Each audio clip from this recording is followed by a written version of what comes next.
વિદ્યાર્થી મિત્રો, લાસ્ટ લેક્ચરમાં આપણે સંકરણ શીખ્યા, એ નાના નાના બચ્ચા શીખ્યા. હવે સંકરણના બાપ શીખીશું. બરાબર, પેલા સાદા 3 સંકરણ હતા, ખાલી 2 પ્રકારની કક્ષકો ઇન્વોલ્વ થતી હતી, એસ અને પી. હવે એ જે સંકરણ શીખ્યા ને એમાં બધાના જે ઉદાહરણ જોયા, એ ઉદાહરણ તમે ખાસ માર્ક કર્યા હોય ને તો બીજા આવર્તના હતા.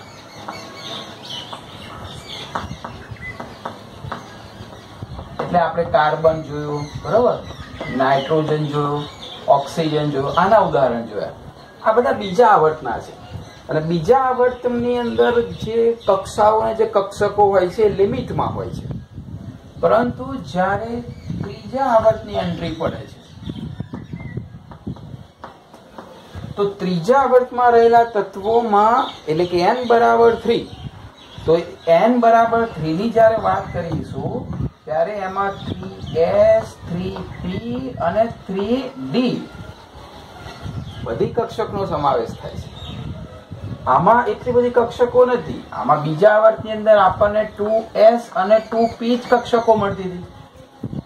હા, એટલે નાના નાના બાળકો હતા. હવે આ બધી કક્ષકો આવે એટલે એમના બાપ છે. જો કેવા સંકરણ છે, bsp2 ને sp3d ને sp3d, b2sp3 ને આ બધા, એ બધા બાપને પણ જોઈ લઈએ. તો ત્રીજા આવર્તની અંદર જયારે વાત કરીએ ત્યારે 3s, 3p અને 3d કક્ષક ત્રીજા આવર્તમાં ખાલી હોય છે, પણ હોય છે ખરી, કારણ કે ત્રીજા નંબરની એન્ટ્રી પડી ગઈ છે. ત્રીજા આવર્તમાં તમે ઇલેક્ટ્રોન રચના લખશો ને તો 3s ને 3p જ ભરાશે. 3d ની એન્ટ્રી તો ચોથા આવર્તથી થાય છે, પણ ઇલેક્ટ્રોન ભરાવાની. પણ ખાલી કક્ષકો તો અંદર હોય છે જ, બરોબર, એટલે ઘર હોય છે, અંદર ઇલેક્ટ્રોન નથી હોતા, કારણ કે 3 ની એન્ટ્રી પડી ગઈ છે એટલા માટે.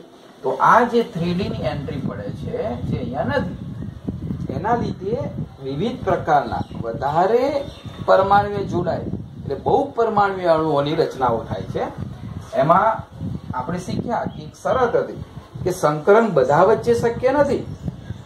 કોની કોની વચ્ચે શક્ય છે? જેમ કે મિત્રતા છે, તો મિત્રતા આમ જોવા જઈએ ને તો આપણે સમકક્ષ હોય ને પોતાના, એનાથી એમાં મિત્રો વધારે હોય.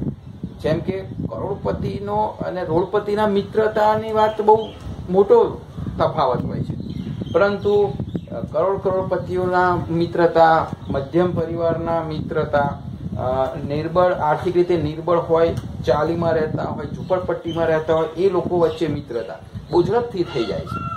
એવી રીતે અહીંયા પણ કોની વચ્ચે સંકરણ થાય? તો જેમની વચ્ચે ઉર્જાનો તફાવત બહુ ઓછો હોય, બહુ વધારે તફાવત હોય તો નથી થતો. ઉર્જાનો તફાવત બહુ ઓછો હોય ત્યારે એકબીજા સાથે આંતર મિશ્રણ કરીને સમિશ્રણ કરે છે અને સંકરણ ઉત્પન્ન કરે છે. એ આપણે જોયું. તો અહીંયા 3s, 3p, 3d આ 3 વચ્ચે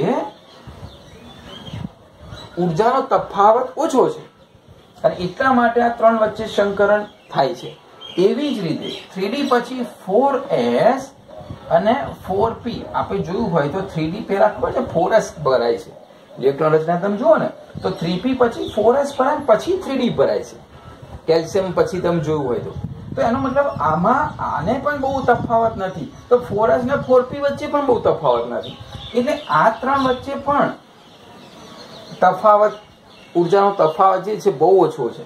આ 3 વચ્ચે એવું છે. હા, પણ 3p, 3d ને 4s ની વાત કરીએ આપણે કે ભાઈ 3p, 3d અને 4s, તો એમની વચ્ચે સંકરણ શક્ય નથી, કારણ કે એમની વચ્ચે ઘણો બધો તફાવત હોય છે. આ 2 ને 4s વચ્ચે તો ઘણો તફાવત થઈ જાય છે. એમાં 3p અને 4s ને તો ઘણો મોટો થાય, ક્યાં ત્રીજી કક્ષક ને ક્યાં ચોથી કક્ષક, રાઈટ?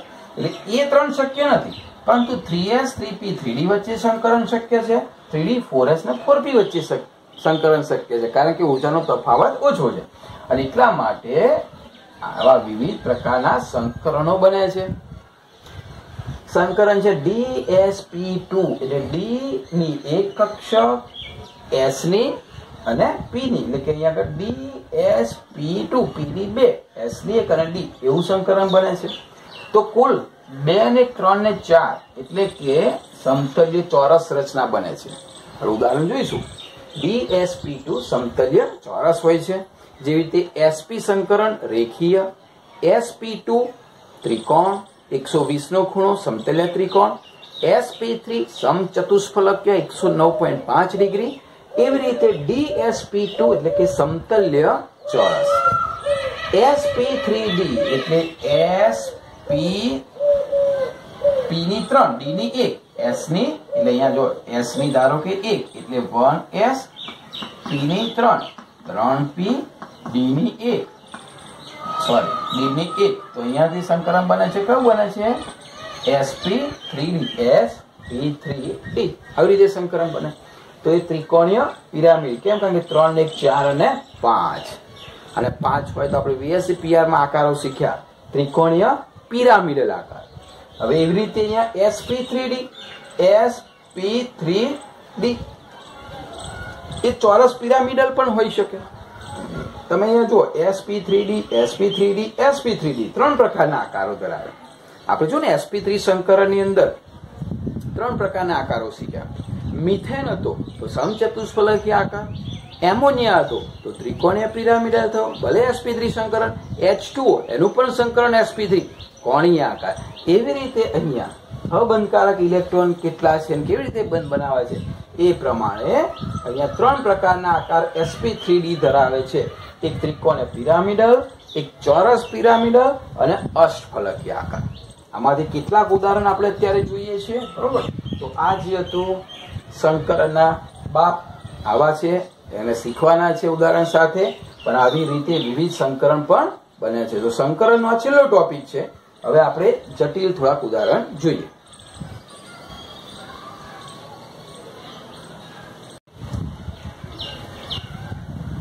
આપણે એક ઉદાહરણ લઈએ PCl5. PCl5 ફોસ્ફરસ પેન્ટાક્લોરાઇડ, નામ છે ફોસ્ફરસ પેન્ટાક્લોરાઇડ. હવે PCl5 માં મધ્યસ્થ પરમાણુ P છે, તો P ની રચનામાં P નો Z છે 15, ફોસ્ફરસ નો Z પરમાણુ ક્રમાંક 15 છે. તો 15 ઇલેક્ટ્રોન જે ગોઠવાય છે એમાં અંદરની કક્ષામાં નિયોન,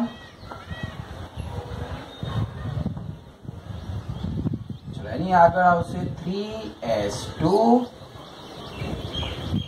3p. હવે 10 ને 2 12 એટલે 3p માં કેટલા ઇલેક્ટ્રોન આવશે 3 અને 3d 0. બહારની કક્ષાની વાત કરીએ તો 3s 3p અને 3d હોય છે. તો અહીંયા p ની બહારની કક્ષાના ઇલેક્ટ્રોનને હું લખવાની વાત કરું તો એ 3s 3p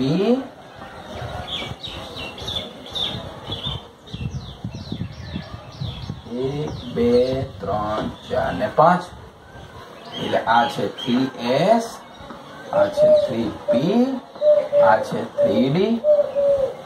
હવે અહીંયા 3s માં 2 ઇલેક્ટ્રોન, 3p માં 1 1 1 2 3 અને અહીંયા ઘર ખાલી. તો આ થઈ ફોસ્ફરસની સામાન્ય ફોસ્ફરસની જે અવસ્થા ભૂમિ અવસ્થા કહેવાય, જેને ધરા અવસ્થા કહેવાય, એની ઇલેક્ટ્રોન રચના છે. હવે આપણે તો અહીંયા 5 બંધ બનાવવાના છે, અહીંયા તો 3 જ બંધ બને. 5 બંધ બનાવવા માટે એની ઉત્તેજિત અવસ્થાની ઇલેક્ટ્રોન રચના કેવી રીતે લખાય જોઈએ. 3s 3p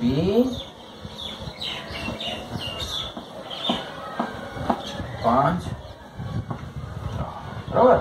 હવે અહીંયાથી એક ઇલેક્ટ્રોન ઉત્તેજિત થઈને કઈ જાય છે 3d માં જાય છે. એટલે અહીંયા હવે એક ઇલેક્ટ્રોન રહ્યો, અહીંયા એક છે, અહીંયા પણ એક છે અને એક ઇલેક્ટ્રોન અહીંયા ગયો. આપ સૌ જોઈ શકો છો કે આ 3 આ 1 આ 3 ને 4 એટલે અહીંયા જે સંકરણ બને છે એ સંકરણ S1 P3 D1 કયું સંકરણ બનશે? sp3d સંકરણ બને છે. અને sp3d સંકરણ બને છે 1 2 3 4 ને 5 બંધ બનાવે છે. હવે આ sp3d સંકર કક્ષકો થઈ આ 5 એ 5. હા, એનું નામ છે sp3d મધ્યસ્થ પરમાણુની થઈ. આ દરેકની સાથે એટલે આની સાથે આની સાથે આની સાથે આની સાથે આની સાથે એટલે કે જો લખવું હોય તો આ રીતે લખી શકાય. 1 3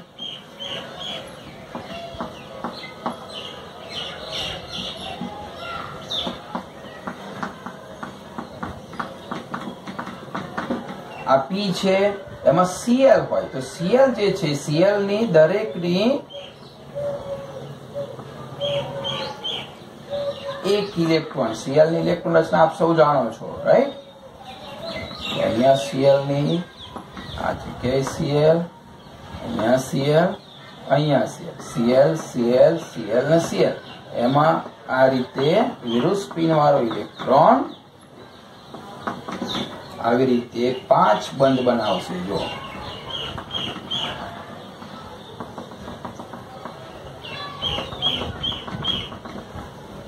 1 2 3 4 અને 5. તો આ સંકરણ sp3d Cl ની pz કક્ષક સાથે એક ઇલેક્ટ્રોન ની પરમાણુય કક્ષકો જે છે એ સંકરણ બન્યા પછી મિશ્રણ થશે અને એના ઉપરથી sp3d આપણે હમણાં જોયું કે sp3d પ્રમાણે કેવા પ્રકારનો આકાર બને. તો અહીંયા 3 4 ને 5 છે અને 5 હોય એટલે દ્વિપિરામિડ, ત્રિકોણીય દ્વિપિરામિડ આકાર બને. તો અહીંયા PCl5 નો આકાર આવો બને છે. અહીંયા P છે, P માં આ રીતે ત્રિકોણીય દ્વિપિરામિડ બને છે.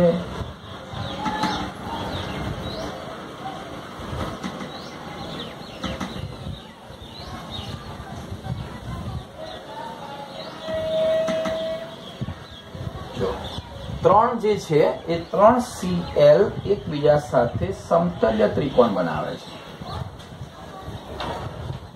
આ રીતે. અને 2 Cl એ ઉપર હોય છે એટલે P ની ઉપર અને P ની નીચે હોય છે અને એ ઉપર પિરામિડ બનાવે છે, એક પિરામિડ નીચે બનાવે છે. આવી રીતે ત્રિકોણીય દ્વિપિરામિડની રચના થાય છે. અહીંયા Cl છે, આ જગ્યાએ પણ Cl છે, અહીંયા Cl છે, આ જગ્યાએ Cl ને આ જગ્યાએ Cl. એવી રીતે આવી રીતે 5 Cl P ની આજુબાજુ ગોઠવાય છે. એટલે જે રચના બને છે એ રચના કેવી બને છે? ત્રિકોણીય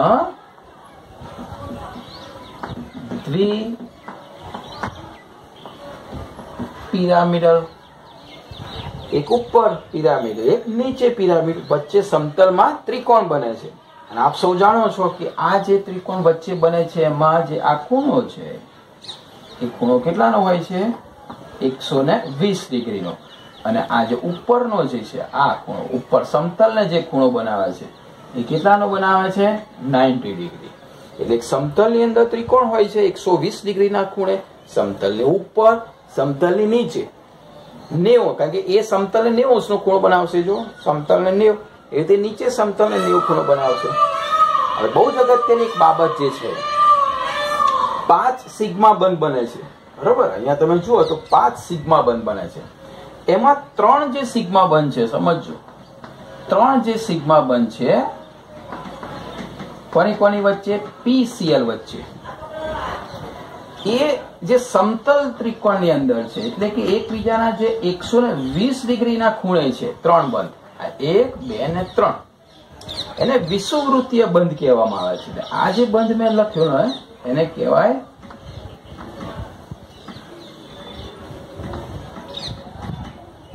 વિષુવવૃત્તીય બંધ. 120 ના ખૂણે જે હોય છે અને જે 90 ના ખૂણે 2 બંધ હોય છે, એક આ બંધ અને એક આ બંધ, એટલે કે બીજા 2 સિગ્મા બંધ. એ પણ PCl એ કેટલા ખૂણે હોય છે? સમતલને 90 ડિગ્રીના ખૂણે હોય છે. તો એ જે બંધ છે એટલે કે આ બંધ જે છે એને કહેવાય અક્ષીય બંધ.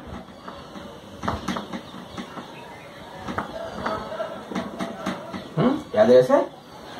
જે ઉભા બે બંધ છે 1 અને 2 એને અક્ષીય બંધ કહેવાય, ને આ 3 જે બંધ છે એને વિષુવવૃત્તીય બંધ કહેવાય, સમક્ષિતિજ છે. હવે આ 5 બંધ સરખા હશે તો કે ના, ખૂણા પણ સરખા નથી. જો 3 જે છે 120 ના ખૂણે છે, 2 છે સમતલ 90 અંશના ખૂણે છે. તો જેવી રીતે અહીંયા બંધ પણ સરખા ખૂણે નથી, તો જે આ 5 બંધ છે એની બંધ લંબાઈ પણ સરખી નથી.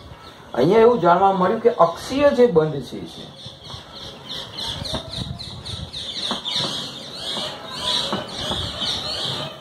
એ બંધની બંધ લંબાઈ, અક્ષીય બંધની બંધ લંબાઈ એ વિષુવવૃત્તીય કરતા વધારે હોય છે. એનું કારણ શું છે? તો એનું કારણ આપણે શીખ્યા VSEPR સિદ્ધાંતમાં અપાકર્ષણ મારો રૂલ. તો અહીંયા આના જે ઇલેક્ટ્રોન છે, આ બંધમાં રહેલા જે ઇલેક્ટ્રોન છે ને એ 90 અંશના ખૂણે છે. આ 3 120 છે એટલે અંતર સારું એવું છે, એટલે અપાકર્ષણ એટલું બધું થતું નથી.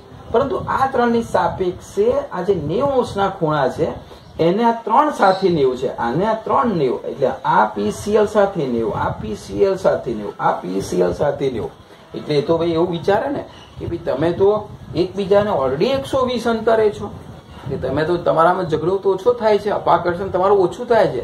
તો અમે શું ગુનો કર્યો કે અમે તમારા 3 જોડે 90 અંશનો ખૂણો છે, તો અમે તમારાથી નજીક છીએ, નજીક છે એટલે ઝઘડા વધારે થતા હોય એટલે શું થશે? એ દૂર જવા પ્રયત્ન કરશે ને, અપાકર્ષણ ઓછું કરવા પ્રયત્ન કરશે. કારણ કે 120 ની સાપેક્ષે 90 વાળાને 3 સાથે અપાકર્ષણ છે, એ રીતે આને પણ 3 સાથે અપાકર્ષણ છે, એટલે એ શું કરશે? થોડોક લંબાશે. એટલે આ જે બંધ છે ને એ બંધ આ 3 બંધ કરતા એની લંબાઈ વધારે હોય છે. કોની?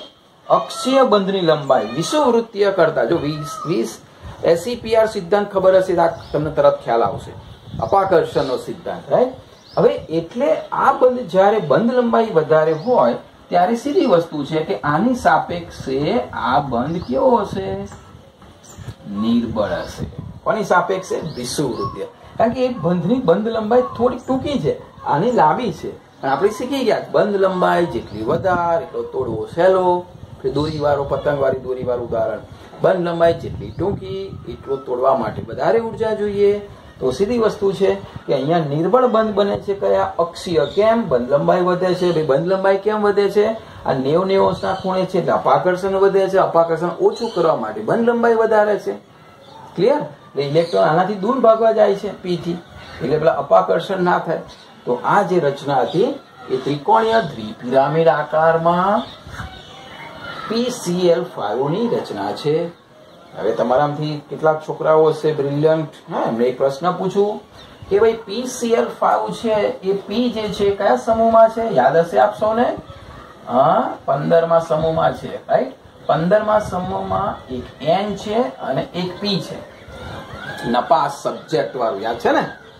તો આ P15મા સમૂહમાં PCl5 બનાવ્યા છે, તો N 15મા સમૂહમાં NCl5 બનાવતો નથી. કારણ આપો. પ્રશ્ન ફરી સમજી લો. N અને P એક જ કુટુંબના સભ્યો છે, એક કુટુંબના સભ્યો છે, લક્ષણો એક સરખા છે, ગુણધર્મ એક સરખા હશે. તો P PCl5 બનાવે છે અને N NCl5 નથી બનાવતો. ભાઈ કેમ? વિચારજો શાંતિ, બરોબર? 5 માર્ક્સની પણ પૂછાય છે ટૂંકમાં, 3 માર્ક્સની પણ પૂછાય છે. બુકમાં જે પ્રમાણે આપેલું છે એ પ્રમાણે મુદ્દા વાઇઝ સરસ રીતે લખજો. આકૃતિ વ્યવસ્થિત દોરવાની છે, અક્ષ બતાવવાની છે, કારણ બતાવવાનું છે PCl5 ની રચના સાથે, બરોબર? અને થિયરીની નોટની અંદર કમ્પ્લીટલી PCl5 નું સંકરણ, આકાર અને રચના સમજાવો. આ ટાઇટલ હેઠળ સરસ રીતે તમારે લખવાની છે.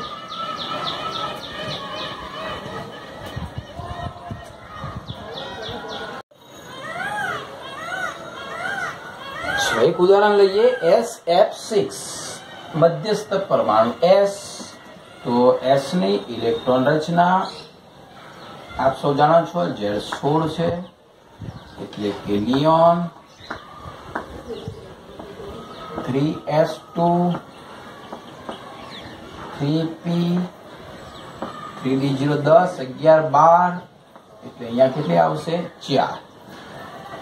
જેને આવી રીતે દર્શાવીએ બોક્સની અંદર તો બહારની કક્ષાની ઇલેક્ટ્રોન રચના લખીએ આપણે. ચલો અહીંયા લખીએ તમને વધારે ખ્યાલ આવશે. 1s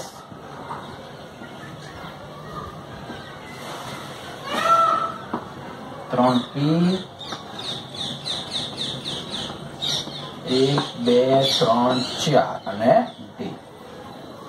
આ છે 3s કક્ષક, આ છે 3p કક્ષક, આ છે 3d કક્ષક. s ની અંદર 2 ઇલેક્ટ્રોન, p ની અંદર 4 ઇલેક્ટ્રોન. આ ભાઈ ખાલી. કેટલા બંધ બનાવવા પડશે? 6 બંધ. અહીંયા તો 2 જ બંધ બનાવ્યા છે. શું કરીશું બોલો? ઉત્તેજિત અવસ્થા થશે ને, એટલે અહીંયાથી 1 ઇલેક્ટ્રોન અહીંયા જશે અને 1 ઇલેક્ટ્રોન અહીંયાથી અહીંયા જશે. એટલે કે s જે છે એની ઉત્તેજિત અવસ્થા. s ની ઉત્તેજિત અવસ્થામાં 1 2 ને 3 1 2 3 4 અને 5. ચલો અહીંયા 3s 3p 3d. s ની અંદર 1 ઇલેક્ટ્રોન, p ની અંદર 1 ઇલેક્ટ્રોન અહીંયા ગયો, d માં પહોંચ્યો. 1 ઇલેક્ટ્રોન ફરી અહીંયા ગયો, એ પણ d માં પહોંચ્યો. હવે અહીંયા જે સંકરણ થાય છે, સંકરણ કયું થશે? sp3d2. બરાબર? તો એ સંકરણ નામ છે sp3. અહીંયા આવશે ને આપણે, એટલે અહીંયા લખી દઈએ સંકરણ sp3d2 નામનું સંકરણ થશે. એટલે અહીંયા સંકરણ ફરી લખીશું sp3d2 સંકરણ. અને એનો આકાર હવે જોઈએ કેવો છે. આની જોડે 1 2 3 4 5 અને 6. f f f f f અને f. દરેકનો એક ઇલેક્ટ્રોન વાળી જે કક્ષક છે, પરમાણુય કક્ષક વિરુદ્ધ સ્પિન સાથે, એ આમની સાથે સંકરણ વાળી કક્ષકો સાથે બંધ બનાવશે.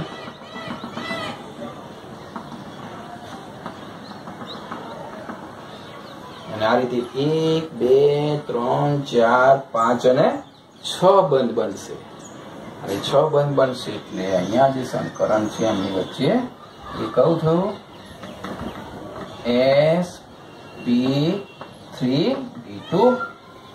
6 હોય, 3 ને 2 5 ને 6 હોય તો VSEPR સિદ્ધાંત પ્રમાણે આપણે એક આકાર શીખ્યા હતા, જે આકારનું નામ અષ્ટફલકીય આકાર છે. તો એ આવી રીતે વચ્ચે આવશે s,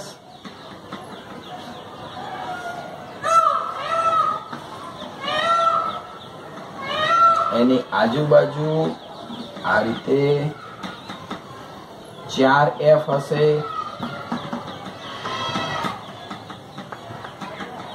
1f ઉપર હશે, 1f નીચે હશે. રાઈટ? તો ઉપર આ રીતે પિરામિડ બનશે, નીચે આ રીતે પિરામિડ બનશે. એટલે ઉપર f તો અહીંયા પણ f, એટલે 6f. અને આ જે સંકરણ થયું એ સંકરણમાં આનો આકાર કેવો થયો? અષ્ટફલકીય આકાર. દરેક વચ્ચેનો ખૂણો કેટલો? એટલે કુલ કેટલા બંધ થયા? 6 સિગ્મા બંધ થયા. કોની કોની વચ્ચે? s ને f ની વચ્ચે. દરેક કેટલા અંશના ખૂણે હશે? 90 ડિગ્રીના ખૂણે હશે. તો આ રીતે SF6 ની અષ્ટફલકીય રચના થાય છે. બરોબર? s ની ઇલેક્ટ્રોન રચના આપને આવડવી જોઈએ. અહીંયા ભૂમિ અવસ્થામાં એની ઇલેક્ટ્રોન રચના લખી છે. 6 બંધ બનાવવાના છે, એટલે બંનેમાંથી ઇલેક્ટ્રોન ઉત્તેજિત થશે અને 3D માં જશે. એટલે સંકરણ થશે sp3d2.